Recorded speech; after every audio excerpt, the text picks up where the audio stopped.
আমি কোরআন আল কারীমের একটি আয়াতে কারিমা তেলাওয়াত করেছি। রব্বুল আলামিন এখানে বলেছেন, নবী গো, আপনি আপনার উম্মতগুলোরে বোঝায়া দেন, জানায়া দেন। কুল, হে নবী আপনি বলুন, ইন কুনতুম তুহিব্বুনাল্লাহ ফাত্তাবিউনি ইউহিব্বুকুমুল্লাহ।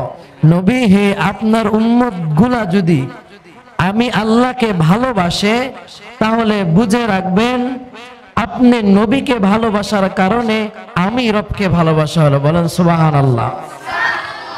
এবং নবী হে, আপনার উম্মত গুলা যে আমাকে আপনাকে ভালোবাসার কারণে আমি রবের ভালোবাসার পাত্র হয়ে গেল, আপনি তাদেরকে সুসংবাদ দিয়ে দেন, ওয়াগফির লাকুম যুনুবাকুম, আমি তাদের জুলুম এবং গুনাহগুলোরে মাফ করে দেব।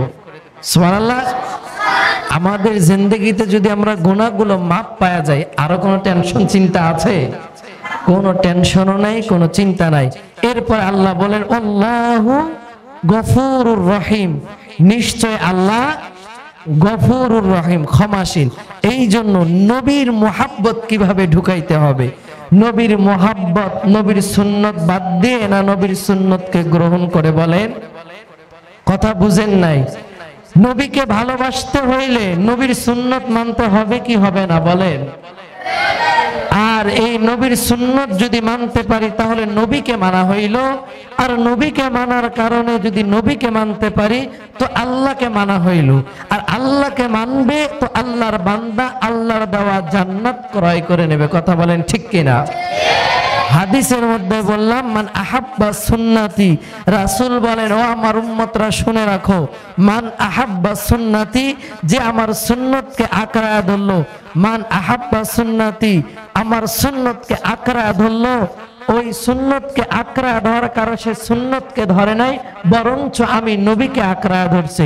আর আমার নবী বলে যে উম্মতটা আমি নবীর সুন্নতকে আঁকড়ায় ধরছে, ওই বান্দাটা ছাড়া, ওই উম্মতটা ছাড়া আমি নবী জান্নাতে যাব না। সুবহানাল্লাহ নাই? যেখানে লক্ষ লক্ষ পয়গম্বর আলাইহিস সালাতু ওয়াস সালাম লা আদ্রি বলতে থাকবে, রব্বুল আলামিন কিছুই জানি না, আমার কি হবে, ইয়া নফসি ইয়া নফসি। সেখানে আমার এবং আপনার নবী মুহাম্মদ আরবি সাল্লাল্লাহু আলাইহি ওয়াসাল্লাম কে ভালোবাসার কারণে তিনি আল্লাহর কাছে লুটায়া পড়বেন, সিজদায় পড়ে যাবেন। তখনই আল্লাহ তাআলা তার উম্মত সহ সমস্ত তার উম্মত যারা জান্নাতের জন্য যোগ্য ব্যক্তি হবে, আল্লাহ তাআলা তাকে তার নবী সহ জান্নাতে দেবে। বলেন সুবহানাল্লাহ। এই জন্য নবীর সুন্নতকে আঁকড়ায় ধরতে গেলে অনেক কষ্ট মুজাহাদা করতে হবে। কি করতে হবে? কষ্ট মুজাহাদা। যারা এই কষ্ট মুজাহাদা করবে তারা এই নবীর প্রকৃত আশেক হইতে পারবে। আর এই আশেকদের ছাড়া নবী কোনোদিনও জান্নাতে যাবে না। প্রত্যেকটা সাহাবীর ইতিহাস দেখেন, কষ্টের সাথে নবীকে পাইছে। আবু বকর কষ্টের সাথে নবীকে পাইছে, ওমর কষ্টের সাথে নবীকে পাইছে, আমির হামজা কষ্টের সাথে নবীকে পাইছে, হানজালা রাদিয়াল্লাহু তাআলা আনহু কষ্টের সাথে নবীকে পাইছে।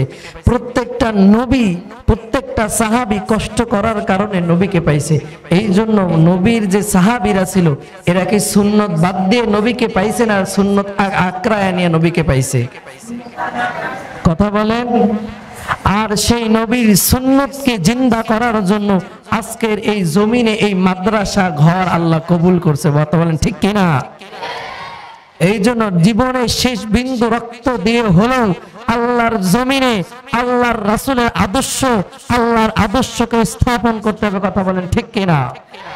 আর এই স্থাপনকে জমিনের মধ্যে কায়েম এবং দায়েম করতে যে অত্যাচার, জুলুম, অনেক ধরনের খারাপ কাজ এবং অনেক কঠিন জটিলের মধ্যে মানুষকে অবনীত হতে হবে। কথা বলেন ঠিক কিনা? হতে পারে মানুষের এই ক্ষতিটা এমন পর্যায়ে চলে যাবে, কারো জীবন পর্যায়ে চলে যাবে। এই দিনকে কায়েম করার জন্য অনেকে ফাঁসির কাস্ট্রিতে ঝুলবে, অথবা কেউ জেলের কাঠগড়ায় যাবে, অনেক বাজে বাজে জায়গায় আয়না ঘর পর্যন্ত থাকবে। কিন্তু চিরন্তর সত্য, আল্লাহর এই জমিনে যারা কষ্ট করবে আল্লাহ প্রত্যেকটা ব্যক্তিকে দামি বানায় দিবে। কথা বলেন ঠিক কিনা? আল্লাহ এমন দামি বানায় দিবে, শুধু দামি না, পুরা পৃথিবীর মানুষদেরকে ওই ব্যক্তিটার চমক দেখায় দিবে। কথা বলেন ঠিক কিনা? উদাহরণস্বরূপ নেন, আল্লাহ রাসূল সাল্লাল্লাহু আলাইহি ওয়াসাল্লামের জিন্দেগীর 40টা বছর পর্যন্ত মুহাম্মদ নবীর কোনো শত্রু নাই।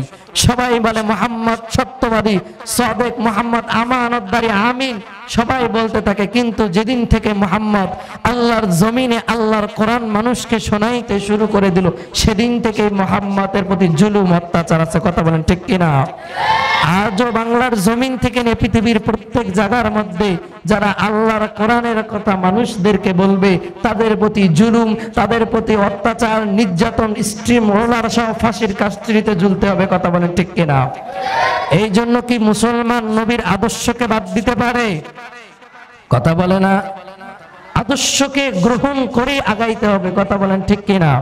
এই জন্য আল্লাহ বলেন, মা আতাকুমুর রাসূলু ফাখুযুহু ওয়া মা নাহাকুম আনহু ফান্তাহু।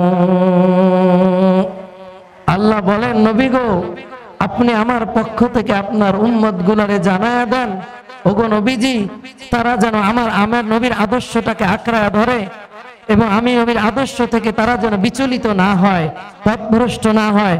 আমি নবীর আদর্শটাকে আঁকড়ায় ধরার কারণে আমি আল্লাহ মানুষদেরকে দুনিয়ার মধ্যে দামি বানায় দিব। একটা ঘটনা দামি, দেখেন কিভাবে দামি হয়, নবীর ভালোবাসা কিভাবে হয়। দেখেন নবীকে কেমন মানুষ ভালোবাসে। শুধু মানুষই নবীকে ভালোবাসে না, মাখলুকাতের অন্যান্য জীব জন্তুরও নবীকে ভালোবাসে। বলেন সুবহানাল্লাহ।